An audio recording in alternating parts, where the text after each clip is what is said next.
نحمدہ ونصلی ونسلم علی خاتم النبیین اما بعد فاعوذ باللہ من الشیطان الرجیم بسم اللہ الرحمن الرحیم۔ عشر کا سیزن چل رہا ہے تو عموماً لوگ عشر کے متعلق کئی مسائل پوچھتے ہیں۔ تو دیکھیں، عشر کے متعلق میں نے ایک ویڈیو پہلے بھی بنائی تھی، اس میں بھی عرض کیا تھا کہ عشر جو ہے یہ فصل کی زکوٰۃ ہے۔ اللہ رب العزت نے اس کو ادا کرنے کا قرآن کریم میں حکم ارشاد فرمایا۔ زکوٰۃ تین طرح کی ہوتی ہے، ایک مال کی زکوٰۃ، ایک مویشیوں کی زکوٰۃ اور اسی طرح ایک فصل کی زکوٰۃ۔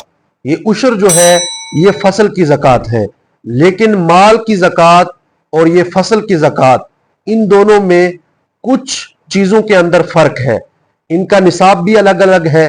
مال کی زکوٰۃ میں مال کا 2.5% یعنی 40واں حصہ دینا لازم ہوتا ہے، جبکہ فصل کی زکوٰۃ عشر میں نصف عشر یا عشر یعنی 10واں یا 20واں حصہ دینا لازم ہوتا ہے، اسی لیے اس کا نام عشر رکھا گیا ہے۔ اسی طرح زکوٰۃ کے اندر مال کا حاجت اصلیہ سے زائد ہونا ضروری ہوتا ہے، لیکن عشر کے اندر فصل کا حاجت اصلیہ سے زائد ہونا ضروری نہیں، بلکہ جو فصل بھی آپ بوئیں گے اور اس کو کاٹیں گے اس پر آپ کو عشر دینا لازمی ہوگا۔ اور اسی طرح زکوٰۃ میں سال گزرنا شرط ہوتا ہے، مال آپ کے پاس موجود ہو اور اس پر سال بھی گزر چکا ہو، لیکن عشر میں ایسا نہیں ہے، فصل کٹتے ہی آپ کو اس کا عشر ادا کرنا ہوگا۔ زکوٰۃ عاقل اور بالغ پر ہے، لیکن عشر نابالغ، مجنون اور پاگل پر بھی لازم ہے۔ اسی طرح زکوٰۃ جو ہے یہ مقروض یعنی جس نے قرضہ دینا ہو اس پر لازمی نہیں، اگر اس کا قرضہ ادا کرنے کے بعد اس کے پاس صاحب نصاب ہونے جتنا مال نہیں بچتا تو اس پر زکوٰۃ لازمی نہیں۔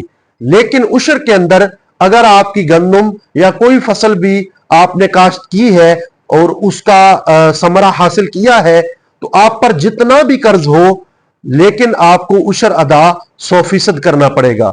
اور اسی طرح زکوٰۃ ہر سال واجب ہوتی ہے، یعنی سال میں ایک مرتبہ اگر آپ نے کل مال کی زکوٰۃ ادا کر دی تو اس مال کی اگلے سال تک آپ پر زکوٰۃ ادا کرنا لازمی نہیں، لیکن عشر ہر فصل پر لازم ہوتا ہے، اس میں سال کا کوئی تعلق نہیں۔ اگر سال میں 4 فصلیں بھی آپ زمین سے حاصل کریں نفع کی نیت سے تو آپ کو اس کا عشر ادا کرنا ضروری ہوگا۔